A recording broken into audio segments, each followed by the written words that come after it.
Around.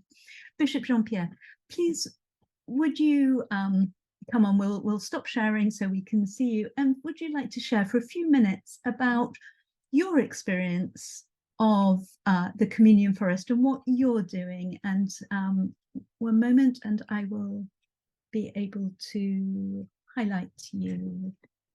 So, Bishop Jean-Pierre, you are so welcome here. Please share with us.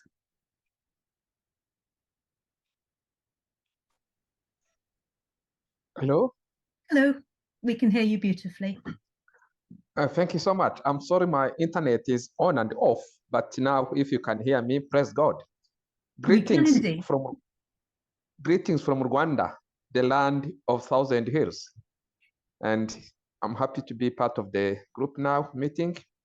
I want to share briefly what is happening here, Rwanda, as far as communion forest is concerned. After the initial meetings and the webinars, I have come to realize that in Rwanda, there have been a kind of theological issue separating the spiritual reality from physical realities. Because in Rwandan theology, the tendency is the spiritual is good, the physical, the body, or the rest of creation is doomed to perish. And really from the church historical background, little attention has been given to theology, to the environmental care and protection. And this is really something which has been taken root in people's mind, because the understanding is that this world is going to perish. This world is doomed.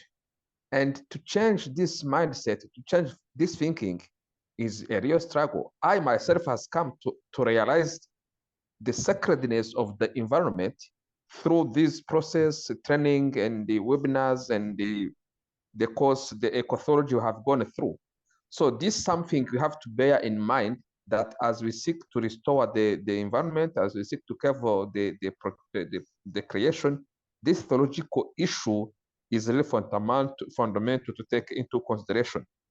So in Rwanda, previously, there have been sporadic actions, mainly proactive, when natural disasters have stricken people in different places. Then, when the communion forest came in, our first priority was to sensitize people, to raise awareness concerning the sacredness of the environment, the sacredness of the rest of creation. And this is like really a new theological idea in our churches and in our people for them to understand. We have been focusing on other things, other topics like family, like youth ministry, like marriage, like all those things, but the sacredness of the environment has been really like left behind. So with the communion forest, the first thing was to capture that theological dimension of environmental protection. And after that, we have been trying to raise awareness among different people, showing the worth of creation and interdependency, interconnectivity between humanity and nature, the link which does exist between the environment and human beings, especially for food production, for the fresh air, for all those we need to sustain our lives.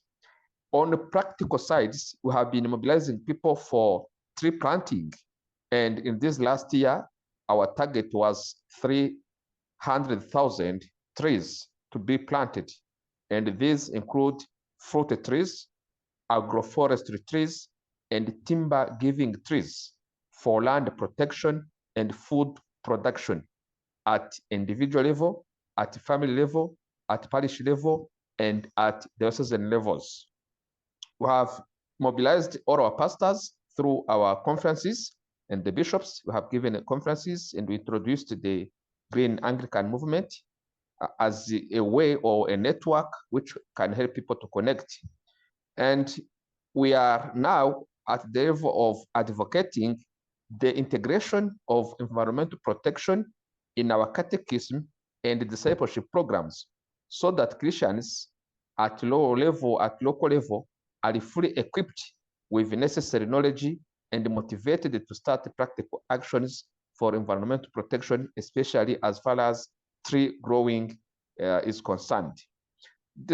Some challenge we meet is that sometimes even some families in the rural areas do not easily afford the seedlings when they're convinced that they should be planting trees.